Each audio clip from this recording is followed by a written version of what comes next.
Hey guys, today's going to be a special review session of my DVD collection as requested by a lot of the viewers.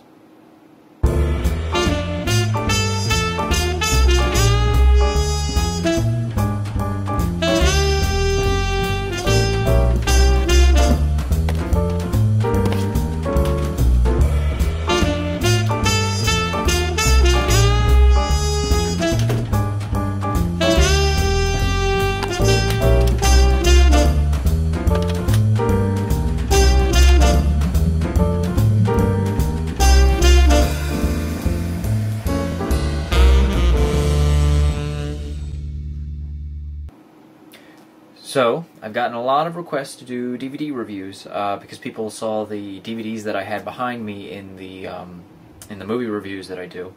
I do have quite a big collection, but I actually don't buy a lot of DVDs recently, just because with the whole switching over to Blu-ray and all, I'm kind of waiting to see what it does. I didn't buy a lot of HD DVDs, nor did I buy Blu-ray until recently when I got my PS3.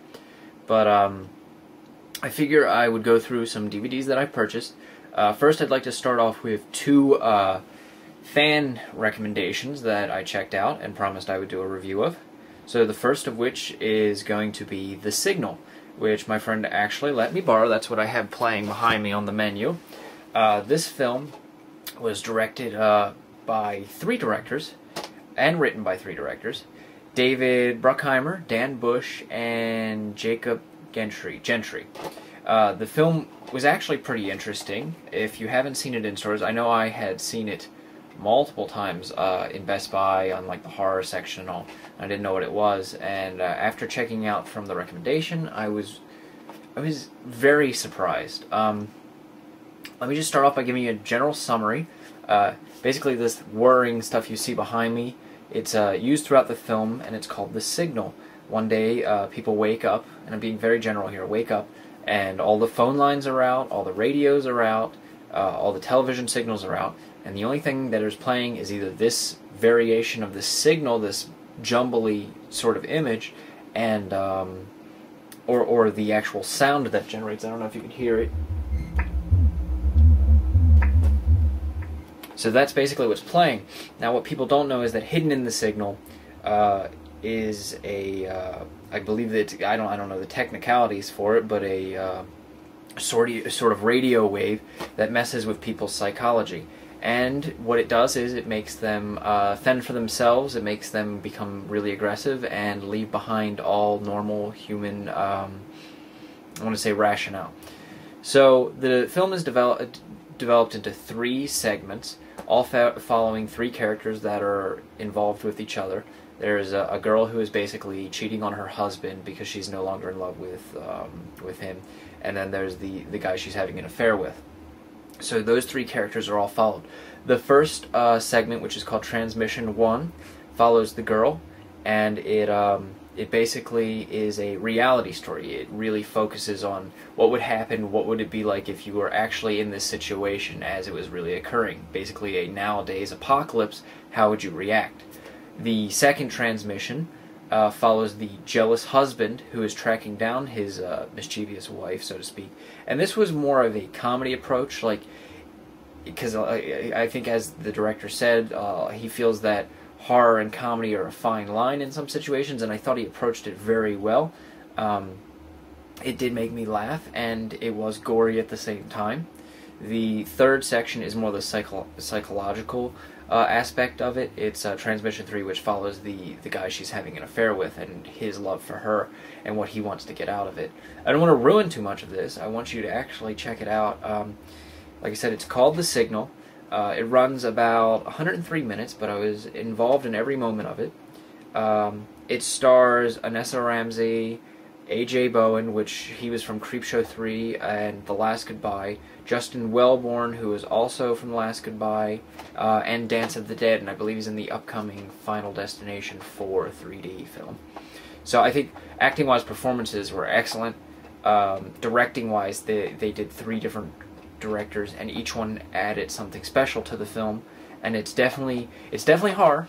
Trust me, there's a lot of gore in it, but it's unique, and it's something I haven't seen in a while, and I definitely appreciated that. The DVD itself, very well done.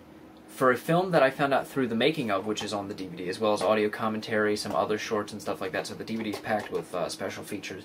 But the film was shot in 13 days. That's amazing. And it was a low-budget film. A lot of the gore effects were achieved old school. There wasn't a lot of composites or CG. A little bit, but not a lot. So I think they did an excellent job. For the film itself, I give 4.5 burgles. So right here, 4.5 burgles. And for the DVD, I give 5, because I think for a low-budget film, it's jam-packed with special features that, since after, like, I don't usually watch the special features immediately after watching the film, but I was that interested in it. So definitely check out The Signal. I apologize if I have to break this into multiple segments. I'm feeling I'm going to have to, because I'm going to talk a little bit extensively about each movie, which is something I tend to ramble on about. The second film I don't have on DVD. This one I was recommended, so I had to find sources of seeing it. It's called Farmhouse. It's from 2008. It runs about 90 minutes long. It's directed by George Besudo.